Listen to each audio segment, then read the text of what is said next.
علماء سے دور ہونے کی وجہ سے، نیک مجالس میں دور ہونے کی وجہ سے دین سے دور ہوتے چلے جا رہے ہیں۔ ہماری نئی نسل اللہ سے، رسول اللہ صلی اللہ علیہ وسلم سے، قرآن مجید سے اور حدیث سے، شریعت سے دور ہوتی چلی جا رہی ہے۔ اس کے نقصانات ہم میں سے ہر شخص اپنے ہی گھر میں، اپنے ہی خاندان میں دیکھ رہا ہے، اپنی آنکھوں سے دیکھ رہا ہے۔ ہمارے ماں باپ نے جو ہمارے ساتھ دینی اعتبار سے فکر کی، ہم نے اپنی اولادوں کے ساتھ نہیں کی۔ کل قیامت کے دن انہی اولادوں کے ہاتھ ہمارے گریبانوں پر ہوں گے۔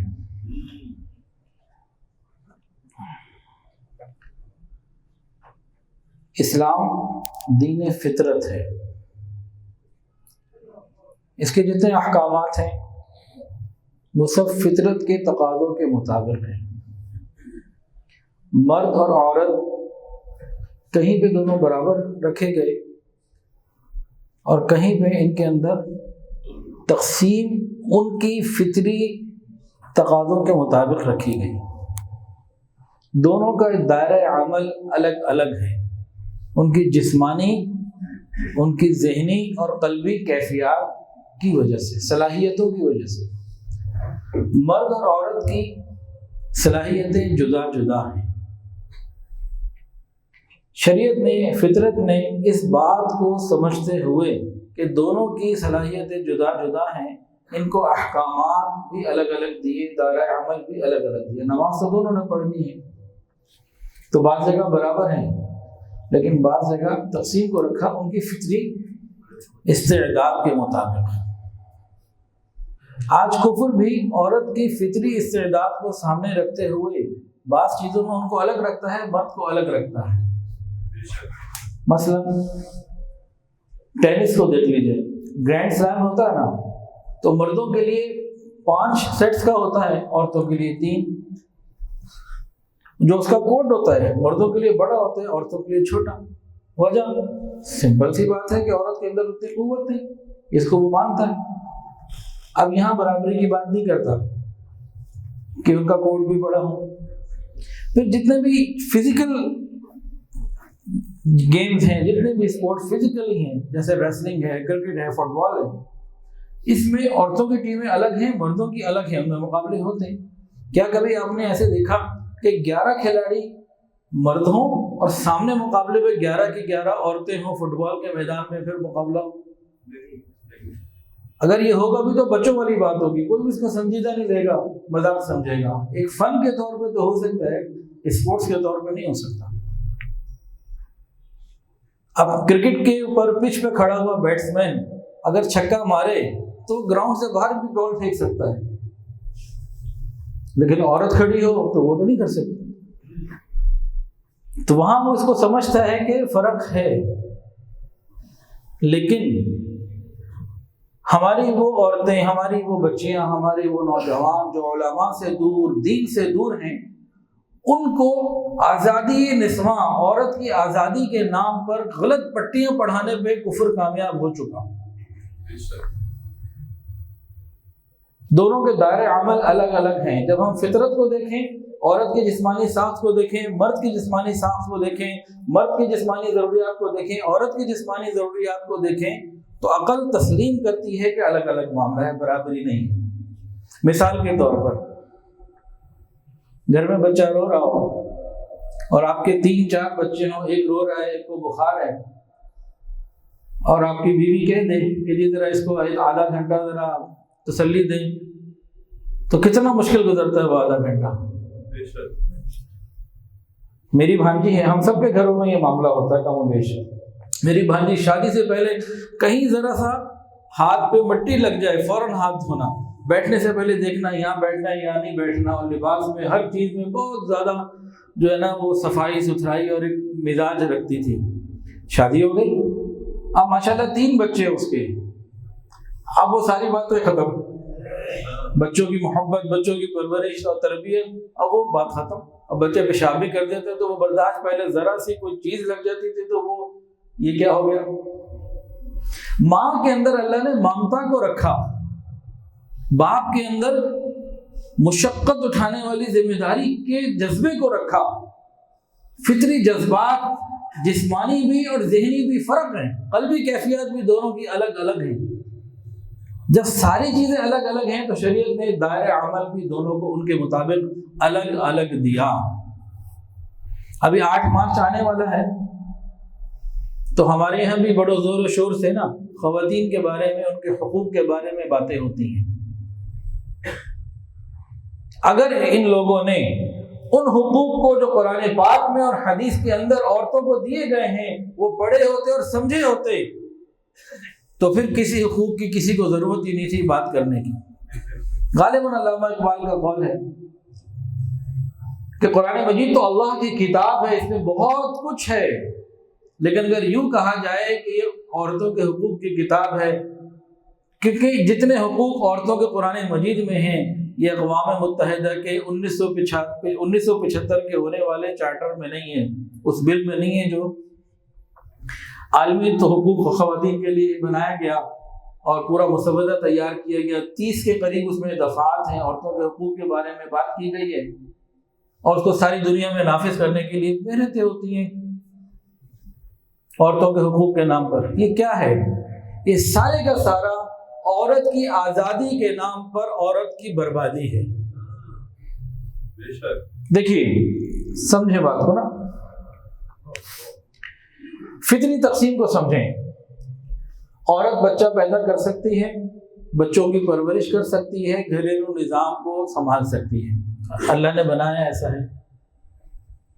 آج مغرب نے میری مرضی میرا جسم، میرا جسم میری مرضی، میرا جسم میری مرضی، عورت کو آزادی کے نام پر حقوق دلوانے والی ان چیزوں نے کیا کیا، ان مردوں نے کیا کیا، بڑی ہی مکاری کے ساتھ عورت کی تینوں فطری ذمہ داریوں میں سے کوئی ذمہ داری اپنے لیے قبول نہیں کی، کر بھی نہیں سکتا۔ مرد بچے پیدا کر سکتا ہے، اولاد کی تربیت کر سکتا ہے ماں کی طرح، گھر کا نظام عورت کی طرح سنبھال سکتا ہے؟ نہیں کر سکتا نا۔ عورت کی تینوں ذمہ داریوں میں سے اس نے کوئی ذمہ داری اپنے اوپر نہیں لی، بلکہ معاشی ذمہ داری جو فطرت نے مرد کو دی تھی وہ اس کے اوپر ڈال دی بڑی ہوشیاری کے ساتھ کہ برابری کا مقابلہ ہو، کہ مرد عورت برابر ہو جائیں، اور عورت کو گھر سے نکال دیا برابری کے نام کے اوپر، اور عورت بھی جو دین سے دور ہے، دینی ماحول سے دور ہے، وہ آ گئی، اور جو آئی ہے اس کی زندگی میں کیا ہے؟ تھوڑا سا یورپ کے حالات کو لے لیں، وہاں وہ عورت جو 40-45 سال کی ہے، جس کی شکل اور خوبصورتی اب کم ہونی شروع ہو گئی، اس سے ذرا پوچھیں تو صحیح اس کے ساتھ ہے کون؟ شریعت نے کہا عورت کو قریب کرنا چاہتے ہو نکاح کرو، نکاح کرنے کا مطلب کیا؟ زندگی بھر اس کی ساری ذمہ داریاں تم نے قبول کرنی ہے، تمہارے مرنے کے بعد وہ وارث بھی ہوگی۔ مغرب نے کیا دیا آزادی کے نام پر کہ ان کو ہر چیز سے آزاد ہونا چاہیے، گویا کہ ہم عورت تک آزادی سے پہنچ سکیں۔ جتنے بھی عورت کی آزادی کے نعرے ہیں نا، ان سب کا پس منظر کیا ہے کہ عورت 4 دیواری میں کیوں چھپی ہوئی ہے، یہ آزاد ہو، باہر نکلے، تاکہ ہم آزادی تک اس کے جسم، آزادی کے ساتھ اس کے جسم تک پہنچ سکیں۔ جتنے بھی عورت کی آزادی کے نعرے ہیں ان کے اندر پس پردہ مقاصد میں سے ایک مقصد یہ ہے کہ ہم مکمل آزادی کے ساتھ اس کے جسم تک پہنچ سکیں۔ ان کو پردہ قید نظر آتا ہے، وہ یہ باور کراتے ہیں ہماری بچیوں کو کہ پردہ قید ہے، باہر نکلو۔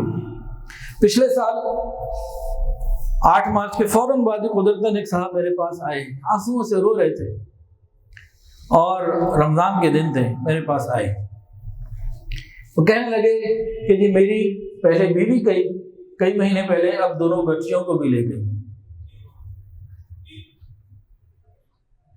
تو کافی تفصیلات بتائیں، اور بچیاں حافظ قرآن اور دیندار گھرانہ، پوری اس کی داڑھی تھی کہ جی آپ کچھ کریں۔ میں نے کہا جی میں اس میں کیا کر سکتا ہوں، آپ کسی وکیل سے رجوع کریں۔ کہ جی وکیل سے بھی میں گیا ہوں، وکیل یہ کہتے ہیں جب بیوی کہتی ہے میں نے تیرے ساتھ نہیں رہنا، بچیاں کہتی ہیں میں نے انہی لوگوں کے ساتھ رہنا ہے، میں نے گھر کی قیدیں نہیں اٹھانی، غیروں کے ہاتھ میں کھیلنا ہے، ہمارے جسم غیروں کے لیے حاضر ہیں، اپنے گھر میں ہم نہیں رہ سکتے، تو اب یہ کیس بھی لمبا ہے اور اس کے لیے پیسے بھی لمبے چاہیے، میرے پاس تو کچھ نہیں۔ یہ ہمارے میرے ساتھ ہوا واقعہ، بندہ آیا، اس نے بات سنائی، کئی دن جو ہے وہ نیند پوری نہیں آئی، پریشان رہا، یا اللہ ہمارے اس پاکستانی معاشرے کا آگے آنے والے چند سالوں میں بنے گا کیا؟ یہ تو ایک ہے نا جو آ گیا جس نے اپنی کہانی سنا دی۔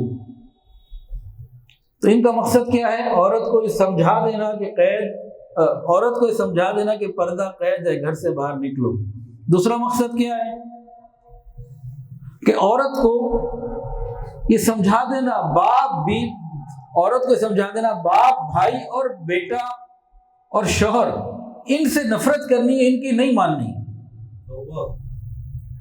ان کے خلاف۔ شریعت میں آیا، حدیث میں اندر آتا ہے، اگر کوئی شخص کسی عورت کو شوہر کے خلاف بھڑکائے وہ اس امت میں سے نہیں۔ اور عورت کو کمائی کے نام پہ گھر سے باہر نکالنا، اس کا مقصد کیا ہے کہ آزادی کے ساتھ ہم اس عورت کے جسم تک پہنچ سکیں۔ تو انہوں نے اپنی کوئی ذمہ داری عورت پہ نہیں ڈالی، عورت کی کوئی ذمہ داری اپنے اوپر نہیں ڈالی، اپنی ذمہ داری بھی ان پہ ڈال دی۔ شریعت نے کہا کہ عورت زندگی کے کسی حصے میں ہے، یا یہ ماں ہے یا بیٹی ہے یا بیوی ہے، تمام یا بہن ہے، تمام صورتوں میں مال کمانے کی، معاشی ضروریات پورا کرنے کی ذمہ داری مردوں کی ہے۔ جب یہ بیٹی ہے تو باپ کی ذمہ داری لگائی، بیوی بنی تو شوہر کی ذمہ داری لگائی، بہن ہے تو بھائی کی ذمہ داری ہے، اور جب یہ ماں بنے گی تو بیٹے کی ذمہ داری ہے۔ شریعت نے اس کو اس کے حساب سے الگ پوری تفصیلات دی۔ نیپولین نے بھی کہا اور نیلسن منڈیلا نے بھی کہا ایک ہی بات ملتی جلتی، کہ تم مجھے اچھی مائیں دو، میں تمہیں اچھی قوم دوں گا۔ اب شریعت نے تو اچھی ماؤں کے لیے پوری ترتیب رکھی۔ اسلام سے پہلے عورت کے کیا حقوق تھے اس کے اوپر بھی تھوڑا سا ہمیں غور کر لیتے ہیں۔ پہلے جب کوئی طاقتور قوم کسی دوسری قوم کو فتح کر لیتی، وہاں کی عورتوں کو، لڑکیوں کو اٹھا کے لے جاتے، ہر طریقے کا ان کا استعمال کرتے یا بیچ دیتے، اور غلاموں والی زندگی ہوتی۔ یہ ایک عام بات تھی، کوئی بھی قبیلہ فاتح ہو جاتا یا کوئی بھی قوم فاتح ہو جاتی۔ اس کے علاوہ عرب کے اندر بچی پیدا ہونے کے اوپر قرآن پاک میں بھی آتا ہے، اور عرب کے اندر کیا تھا کہ بچی پیدا ہونے کے اوپر باپ کا چہرہ کالا ہو جاتا تھا، سیاہ ہو جاتا تھا۔ وہ لوگوں سے چھپتا پھرتا تھا کہ میں کیسے اس کو شکل دکھاؤں، میرے گھر میں بیٹی پیدا ہو گئی۔ اور عرب کے اندر بھی اور بعض اور جگہ بھی باپ کے مرنے کے بعد ماں ترکے میں تقسیم ہوتی تھی، اولاد کے حصے میں آتی تھی، اور وہ بیوی جیسا معاملہ رکھتا تھا۔ محرم عورتوں کا تصور کتنی جگہ پہ نہیں تھا، بہنوں کے ساتھ شادی بھی بعض جگہ پہ تھی، پھپھی، خالہ اور چاچی، تائی، یہ سب چیزیں وہاں پہ چیزیں نہیں تھی، یہ مامی یا رشتوں کے نام نہیں تھے۔ اور آج ہمارے ہاں بھی انکل اور انٹی آ گیا۔ انکل اور انٹی کہنا حرام تو نہیں ہے، لیکن میں کہوں یہ میرے انکل ہیں اور میں کہوں یہ میرے ماموں ہیں، میں کہوں یہ میرے انکل ہیں اور دوسری طرف میں کہوں یہ میرے پھپھا ہیں۔ اب رشتوں کا تقدس ماموں اور پھپھا سے ظاہر ہو رہا ہے کہ نہیں ہو رہا؟ انکل میں تو کچھ نہیں ہو رہا۔ میں کہوں یہ میری خالہ ہیں تو تقدس آیا، ایک احساس پیدا ہوا کہ خالہ کی ذمہ داریاں کیا ہیں، مجھے کیسا رابطہ رکھنا ہے، پردہ ہے کہ نہیں۔ میں کہوں آنٹی ہیں تو ساری باتیں ختم، میں کہوں یہ میری پھپھی ہیں، اب ایک اور رشتے کا تقدس آیا، حرمت آئی، بلڈ ریلیشن نکلا، اس کے جذبات کچھ اور، میں کہوں آنٹی ہیں تو پھر سب ختم۔ اور کوئی غیر عورت ہے، غیر محرم، میں کہوں یہ غیر محرم ہے تو کچھ اور پس منظر آئے گا ذہن میں بحیثیت مسلمان، اور میں کہوں آنٹی تو سب برابر۔ تو ہمیں اپنے رشتوں کا تقدس اپنی نسلوں کو نہیں سمجھانا، اس بات کو بھی سمجھنے کی ضرورت ہے۔ بدھ مت کے اندر یہ تھا کہ کسی مرد نے اگر عورت سے جنسی رابطہ تعلق قائم کر لیا، اب اس کی نجات کی صورت ہی کوئی نہیں تھی، یہاں تک رہا۔ بعض مذاہب میں یہ تھا کہ عورت تو ہے ہی گناہوں کا منبع، نجاست اور فضولیات کی جڑ ہی ہے یہ۔ عرب کے اندر کیا ہوتا تھا، جب عورتوں کے ایام کے دن ہوتے تھے ان کے لیے الگ جگہ بنا دی جاتی تھی، وہ 8 دن یا جتنا وقت ہوتا تھا وہ دور کہیں گزارتی تھی، وہ گھر میں نہیں گزارتی تھی کہ یہ ناپاک ہے۔ آج بھی وادی کالاش میں نے ایسی جگہ دیکھی ہیں، وہاں بنی ہوئی ہیں، آپ نے بھی شاید دیکھی ہیں، تو وہ عورتوں کو الگ کر دیتے ہیں۔ آج کے زمانے میں بھی اس طرح کی چیزیں موجود۔ ہندو مت کے اندر عورت کو شوہر کے انتقال کے بعد ساتھ جلا دینا، کیا کہتے ہیں جی اس کو؟ ستی کرنا۔ مسجد میں بیٹھے کو ستی معلوم ہے؟ ستی کیا ہے؟ ان سے کوئی قرآن کی بات پوچھوں تو پھر پتہ نہیں کہاں جائیں گے۔ ولدضالین کا مطلب کیا ہے؟ اب جن کو ستی پتہ ہے ان کو ولدضالین کا کچھ پتہ ہے؟ غور کرنے کی بات ہے کہ نہیں؟ چلے جی یہاں جو بڑے بیٹھے ہیں یہ تو بتا دیں کہ ہماری نسل کا کیا ہوگا جو ہر وقت دوسروں کے ڈرامے اور چیزیں دیکھ رہی ہے۔ عورت کو شوہر کے مرنے کے بعد جلنا ہوتا تھا، اس سے بڑا ظلم کیا ہو سکتا ہے؟ اور وہ جلتی تھی، کیونکہ اگر وہ نہ جلے اس کے بعد معاشرہ اس کے ساتھ جو وحشیانہ سلوک کرتا تھا، وہ کہتی آج ہی مر جانا اچھا ہے جو گھٹ گھٹ کے مرنا۔ وہ چوڑی نہیں پہن سکتی، وہ جناب اچھا لباس نہیں پہن سکتی، خوشی کی تقریب میں نہیں جا سکتی، اس کو منحوس سمجھا جاتا تھا۔ لیکن اسی کے ساتھ ساتھ دوسرے غیر لوگ اسے تعلق قائم کرنے میں پیش رہتے تھے کہ اس کام کے لیے تو انہیں کھلونا چاہیے نا، تو آزادی نسواں کے نام پر انہیں کھلونا ہی چاہیے کہ جب یہ گھر سے باہر نکلیں گی، جب 2 وے ٹریفک ہوتی ہے تو پھر ایکسیڈنٹ کے چانسز بڑھ ہی جاتے ہیں۔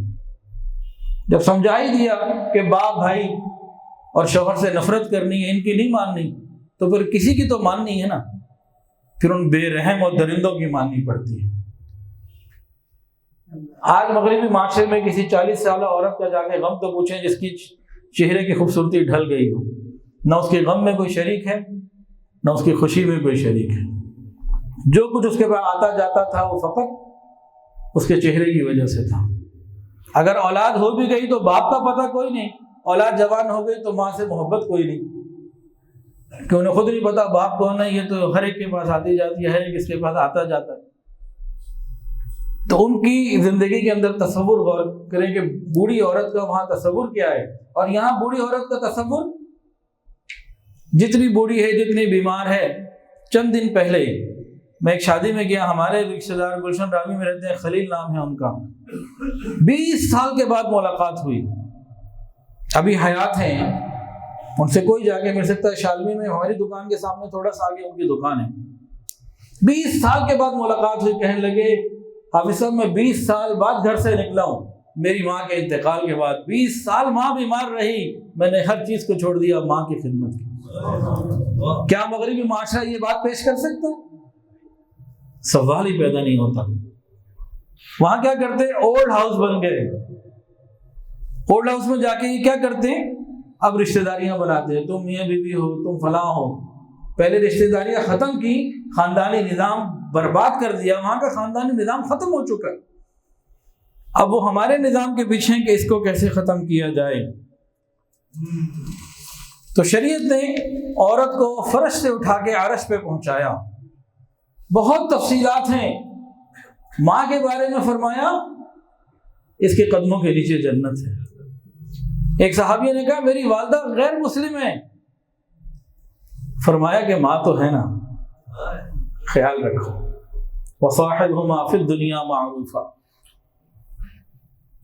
جو بچیاں جن کے پیدا ہونے پہ لوگ شرمندہ ہوتے تھے، آج بھی ایسے لوگ ملتے ہیں، بچی پیدا ہو جائے اندر دل کے حال پوچھو، بڑی بدنصیبی کی بات ہے یہ رحمت ہے۔ نبی رحمت نے فرمایا جس کے ہاں 2 یا 3 بیٹیاں ہوں، شریعت کے مطابق ان کی تربیت کرے، وہ میرے ساتھ ایسے ہوگا جیسے ہاتھ کی 2 انگلیاں۔ جس نے شریعت کے مطابق ان کی تربیت کی وہ میرے ساتھ ایسے ہوگا ہاتھ کی 2 انگلیاں۔ یہ بچیاں جن کی صحیح تربیت کی، حدیث کے اندر آتا ہے انسان جہنم کی طرف بھی اگر گناہوں کی وجہ سے جا رہا ہوگا یہ آڑ رکاوٹ بن جائیں گی، جہنم نہیں جانے دیں گی۔ تو ماں کے بارے میں جو تصور دیا شریعت نے وہ کسی دین نے کبھی نہیں دیا۔ بیٹی کے بارے میں جو تصور دیا یہ بھی اسلام ہی کی شان ہے، اور بہن کے بارے میں بھی بالکل یہی بات، جو اپنی بہن کا خیال رکھے، تربیت کرے، ان کی ضروریات کو پورا کرے۔ شادی سے پہلے یا شادی کے بعد طلاق ہو گئی، کوئی اور معاملہ ہو گیا، بیوہ ہو گئی، محتاج ہے، فرمایا کہ یہ بھی میرے ساتھ جنت میں ایسے ہوگا۔ اور بیوی کے بارے میں تو رسول اللہ صلی اللہ علیہ وسلم نے اتنی باتیں بتائی ہیں کہ حقوق نسواں والی اگر انہی باتوں کو سمجھ لیں تو اللہ کی قسم یہ پھر قرآن کے علاوہ، حدیث کے علاوہ کہیں جانے کی انہیں ضرورت ہی نہ ہو۔ یہ جو برابری کا دعویٰ کرتے ہیں نا، یہ مرد بھی جو ایسے آ جاتے ہیں، 8 مارچ کو نکل کے آ جاتے ہیں پتہ نہیں کہاں سے، ان کو کہیں کہ اپنی بہن کو وراثت میں حصہ بھی برابر کر دیں، وہاں برابری پہ کوئی نہیں آئے گا۔ اتنے سارے مرد یہاں بیٹھے ہیں، ہاتھ کھڑا کریں گے، کوئی اس کے لیے تیار ہو سکتا ہے کہ بہن کو بھی اتنا ہی دوں گا جتنا میرا بنتا ہے؟ عورتیں مشکل کیا ممکن ہی نہیں دیتی، ادھر کچھ نہیں دیتے، ادھر تو حصہ ہی نہیں دیتے، جو آدھا ان کا ہے وہ نہیں دیتے، تو ڈبل دینا تو بڑی دور کی بات۔ اگر یہی عورتیں اپنے مردوں سے رابطہ کر کے یہ بات کہنا جی ہمیں اتنا ہی دو جتنا تمہارا ہے وراثت میں سے، کبھی بھی نہیں دیں گے۔ شریعت نے تو عورت کو مقام دیا، تو عورت اپنا مقام بھول چکی، اسے سمجھا ہی نہیں۔ بیویوں کے بارے میں کیا مقام دیا ہے نبی علیہ السلام نے عورت کو؟ فرمایا کہ تم میں سے سب سے بہترین وہ ہے جو اپنے گھر والوں کے ساتھ بہتر ہے۔ کیا کانسیپٹ دیا، سبحان اللہ! کیا فرمایا کہ اگر دیکھنا ہے کہ جی فلاں صاحب اچھے ہیں کہ برے، ان کے کاروبار کو نہیں دیکھا جائے گا، ان کے کپڑوں کو نہیں دیکھا جائے گا، یہ نہیں دیکھا جائے گا مسجد میں پہلی صف میں جناب 12 بجے آ جاتے ہیں، صلاۃ و تسبیح بھی ہر جمعے کو پڑھتے ہیں، یہ کچھ نہیں دیکھا جائے گا۔ جی ان کی گیدرنگ بہت اچھی ہے، دوستوں میں یاروں کے یار ہیں، کچھ نہیں دیکھا جائے گا۔ یہ دیکھا جائے گا کہ یہ شخص اپنی بیوی کے ساتھ کیسا ہے۔ اگر بیوی کے ساتھ اچھا ہے تو اللہ اور اس کے رسول کی نظر میں اچھا ہے، بیوی کے ساتھ برا ہے، دنیا میں کیسا بھی ہے یہ شخص برا شخص۔ ایسا کانسیپٹ کہیں نہیں مل سکتا۔ تو شریعت نے تو یہ عورت کو مقام دیا ہے، عورت کو اپنا حق منوانے کا، حق کا مطالبہ کرنے کا بھی شریعت نے دی آزادی۔ ذرا غور کیجئے، حضرت بریرہ رضی اللہ تعالی عنہ، ان کی شادی ہوئی حضرت مغیث رضی اللہ تعالی عنہ سے۔ یہ تھی ذرا خوبصورت اور وہ تھے ذرا قبول صورت۔ یہ چاہتی تھی کہ میں ان سے نا خلا لے لوں، شریعت نے حق دیا ہوئے عورت کو، انہوں نے خلا کا جو ہے نا معاملہ کر دیا۔ اب یہ مغیث رضی اللہ تعالیٰ عنہ جگہ جگہ لوگوں سے ملیں، میری بیوی کو تو منوا دو، میری بیوی کو کسی طرح راضی کر لو، اس کے بغیر میں مر جاؤں گا، میں نہیں رہ سکتا۔ اس طرح کی باتیں ہوئیں۔ نبی علیہ السلام نے دیکھا مغیث رضی اللہ عنہ کی کیفیت کو، تو بلایا بریرہ کو۔ آقا صلی اللہ علیہ وسلم، حضرت توجہ سنیں، اسلام عورت کو کتنی عزت اور مقام دے رہا ہے۔ رحمت للعالمین، ایک امتی کو، ایک بیوی کو بلا کے، ایک عورت کو بلا کے پوچھتے ہیں شوہر کے ساتھ رہو نا؟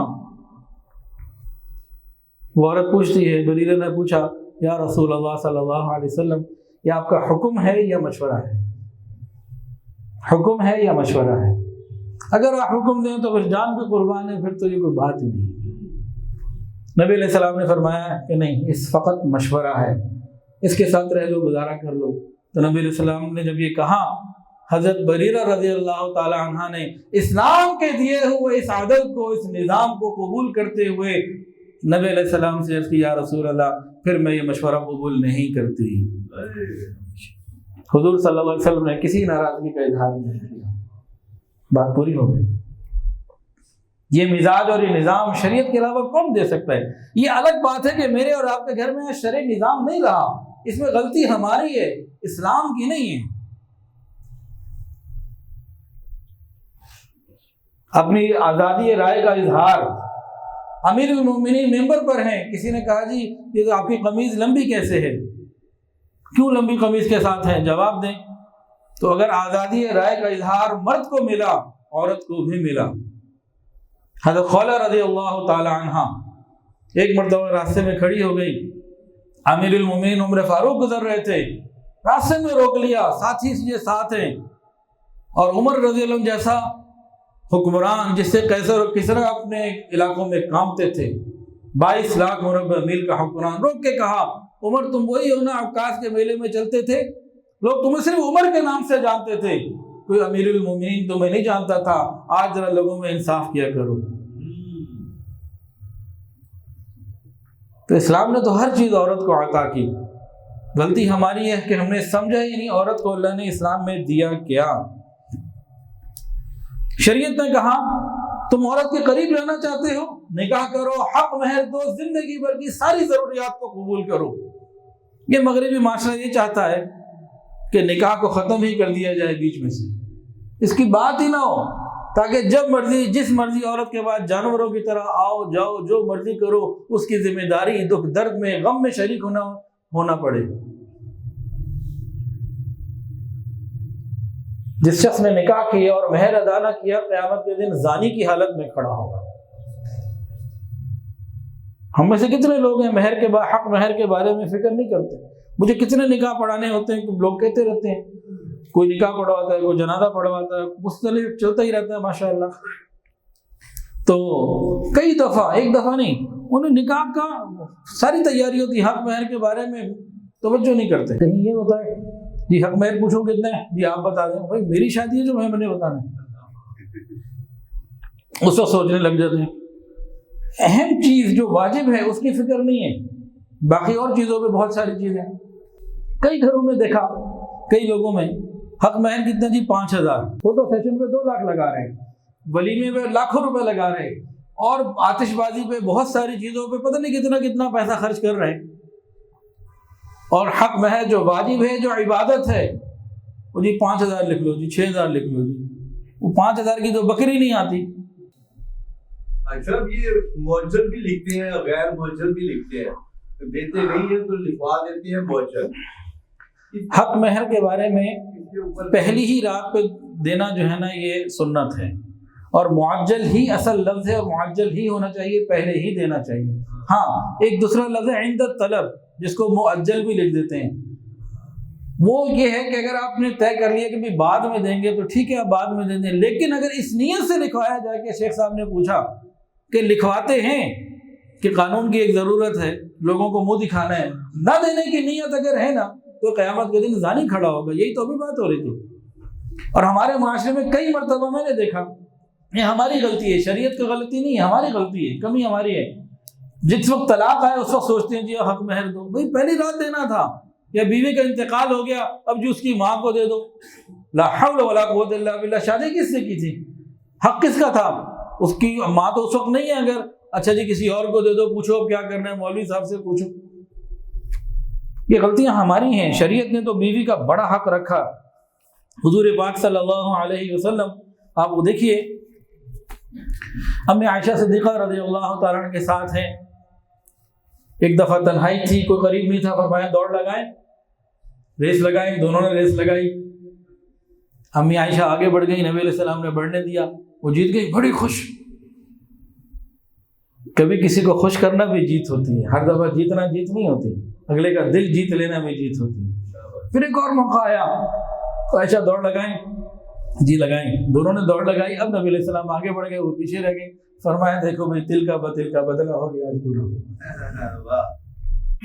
کبھی نبی علیہ السلام میں عائشہ کو حبشیوں کا کھیل دکھا رہے ہیں، یہ محبت کی باتیں ہیں۔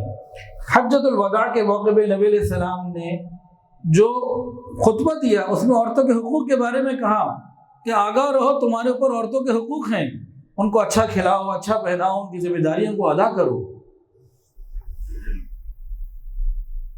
اور اسی حج کے موقع پہ نبی علیہ السلام جب جا رہے تھے تو غالباً عرفات کی طرف جا رہے تھے، عرفات سے نکل رہے تھے، بہرحال اونٹنیوں کے اوپر عورتیں سوار تھیں، اور جو چلانے والے تھے وہ حج کی خوشی اور جناب ایک نبی علیہ السلام کے ساتھ حج ایک جذبات تھے، انہوں نے ذرا تیز جب خود چلے اور اونٹوں کو تیز بھگانے کے لیے عربی حضرات حدی پڑھتے ہیں، وہ پڑھی، اونٹ تیز دوڑنے لگے، نبی علیہ السلام نے فرمایا یہ قواریر ہیں، یہ آبگینے ہیں، خیال رکھو، آہستہ چلو، جو عورتیں اوپر سوار ہیں ان کا خیال رکھو۔ نبی علیہ السلام نے جن کو شیشے کے آبگینے کی مانند، کرسٹل کے مانند قرار دیا، فرمایا کہ یہ پسلی سے بنی ہے۔ مرد کس سے بنا جی؟ مٹی سے بنا، عورتیں پسلی سے بنی، پسلی ٹیڑھی ہوتی ہے، نازک ہوتی ہے، دل کے قریب ہوتی ہے، سارے اس کے اندر پوائنٹس ہیں۔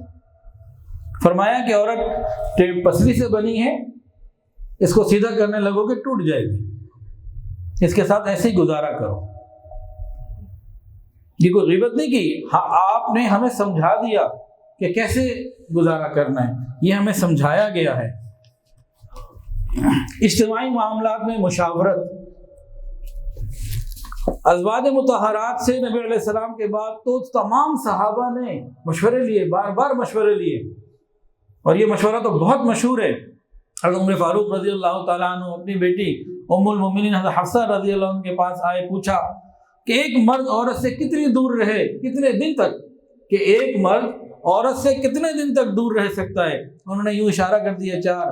آپ نے اصول بنا دیا 4 مہینے کے بعد جو دور دراز فوجی ہیں، لوگ ہیں، یہ واپس اپنے گھر ضرور آیا کریں، تاکہ میاں بیوی آپس میں ملتے رہیں، زندگی کا نظام آگے بڑھتا رہے۔ بلکہ گورنر مدینہ جو تھے، غالباً مروان بن حکم نام ہے، گورنر مدینہ نے تو یہاں تک کہہ دیا جب تک ازواج مطہرات زندہ ہیں ہمیں مشورے کے لیے کسی اور کے پاس جانے کی ضرورت ہی نہیں۔ اسی طرح تعلیم اور افتاء، پوری شریعت اس بات کے اوپر ہے، گواہ ہے کہ امہات المومنین نے صحابہ کو دین پڑھایا، بڑے بڑے صحابہ ان سے جا کے دین سیکھتے تھے۔ حضرت عائشہ صدیقہ رضی اللہ عنہ بالخصوص، اور باقی بھی، ان کے فتووں کو لکھا جائے تو ایک پوری کتاب تیار ہو جائے۔ اور خلاصہ کلام اب یہ ہے کہ شریعت نے، قرآن مجید نے، حدیث رسول اللہ صلی اللہ علیہ وسلم نے عورتوں کو جتنے حقوق دیے ہیں، اگر وہ ہم خود بھی پڑھیں اور ہماری عورتوں نے بھی پڑھے ہوں تو پھر ہمیں باہر سے کوئی آدمی آ کے ورغلا نہیں سکتا۔ ہم نے اپنی چیز کو چھوڑ دیا، اسے سمجھا ہی نہیں، اب باہر والے تو پھر دشمن تو دشمن ہے، کسی بھی طریقے سے اپنی دشمنی نکالے گا۔ تو ہمیں نیک ماحول میں خود اپنے آپ کو اور اپنے گھر والوں کو لانے کی ضرورت ہے۔ اللہ تعالیٰ میں اس کی توفیق عطا فرمائے۔ وآخر دعوانا ان الحمدللہ۔ ویڈیو کے نیچے سبسکرائب کے بٹن پہ کلک کریں، بیل کے آئیکن پہ کلک کیجئے تاکہ ہر نئی ویڈیو کی نوٹیفیکیشن آپ کو مل جائے۔